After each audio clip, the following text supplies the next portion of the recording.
Hello ವೀಕ್ಷಕರೇ, ಮಮತಾ ಫುಡೀಸ್ಗೆ ಸ್ವಾಗತ ಸುಸ್ವಾಗತ. ಇವತ್ತು ನಾವು ಬೇಸನ್ ಬರ್ಫಿ ಮಾಡೋದು ಹೆಂಗೆ ಅಂತೇಳ್ಬಿಟ್ಟು ನೋಡೋಣ.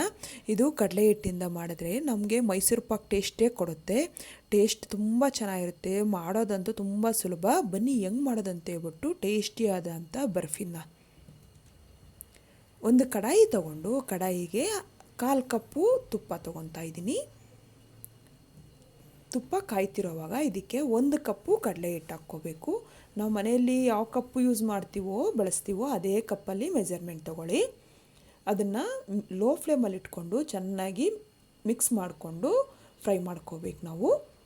ಫಸ್ಟು ನೋಡಿ, ಎಲ್ಲ ಚೆನ್ನಾಗಿ ತುಪ್ಪದ ಜೊತೆ ನಾವು ಕಡಲೆ ಹಿಟ್ಟನ್ನ ಈ ಥರ ಚೆನ್ನಾಗಿ ಮಿಕ್ಸ್ ಮಾಡ್ತಿದ್ದಂಗೆ ಅದು ತುಪ್ಪ ಬಿಸಿ ಆಗ್ತಿದ್ದಂಗೆ ತುಪ್ಪನೆಲ್ಲ ಎಳ್ಕೊಳ್ಳುತ್ತೆ ಕಡಲೆ ಹಿಟ್ಟು. ನೋಡಿ, ಈ ಥರ ಎಲ್ಲ ಕಡಲೆ ಹಿಟ್ಟೆಲ್ಲ ಎಳ್ಕೊಂಡು ಅದು ಬಿಡ್ತಾ ಬರುತ್ತೆ ತುಪ್ಪನ. ಆವಾಗ ನೋಡಿ, ಅಷ್ಟವರೆಗೂ ನೋಡಿ ಎಷ್ಟು ಚೆನ್ನಾಗಿ ಎಲ್ಲ ತುಪ್ಪ ಎಲ್ಲ ಬಿಟ್ಕೊತಾ ಇದೆಯಲ್ಲ. ನಾವು ಇದನ್ನೇ ಲೋ ಫ್ಲೇಮಲ್ಲಿ ಚೆನ್ನಾಗಿ ಈ ಥರ ರೋಸ್ಟ್ ಮಾಡ್ಕೊತಿದ್ರೆ ನೋಡಿ ಲೈಟಾಗಿ ಕಲರ್ ಚೇಂಜ್ ಆಗುತ್ತೆ. ನನಗೆ ಈ ಥರ ಫ್ರೈ ಮಾಡೋಕ್ಕೆ 15 ನಿಮಿಷ ಟೈಮ್ ತೊಗೊಂತು. ನೋಡಿ, ಇವಾಗ ಅದನ್ನು ಒಂದು ಸೈಡ್ಗೆ ಇಟ್ಕೊಂಡು ಅದು ಕಂಪ್ಲೀಟಾಗಿ ತಣ್ಣಗಾಗಬೇಕು. ನೋಡಿ, ಈ ಥರ ಆಗಿದೆಯಲ್ಲ.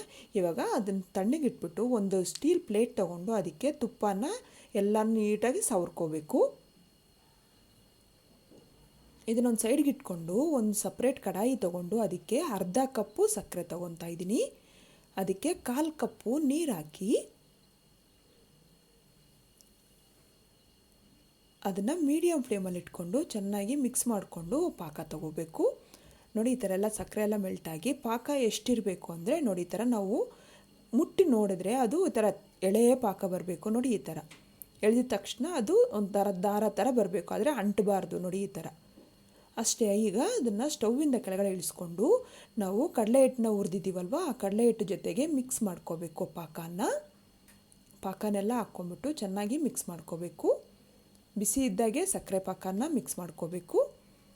ಹಾಕ್ಬಿಟ್ಟೆಲ್ಲ ಚೆನ್ನಾಗಿ ಮಿಕ್ಸ್ ಮಾಡಿಕೊಂಡು ಈಗ ಇದಕ್ಕೆ ಏಲಕ್ಕಿ ಪೌಡರ್ನ 1 ಟೀ ಸ್ಪೂನ್ ಹಾಕ್ತಾಯಿದ್ದೀನಿ. ಹಾಕ್ಬಿಟ್ಟು ಎಲ್ಲ ಚೆನ್ನಾಗಿ ಮಿಕ್ಸ್ ಮಾಡಿಕೊಂಡು ಅದು ಬಿಸಿ ಇದ್ದಂಗೆ ನಾವು ತುಪ್ಪ ಸವರಿದ್ದೀವಲ್ವ, ನೋಡಿ ಈ ಥರ ಎಲ್ಲ ಚೆನ್ನಾಗಿ ಮಿಕ್ಸ್ ಮಾಡ್ಕೊಂಡಾದ್ಮೇಲೆ ತುಪ್ಪ ಸವರಿರೋ ತಟ್ಟೆಗೆ ಎಲ್ಲ ಹಾಕಬೇಕು.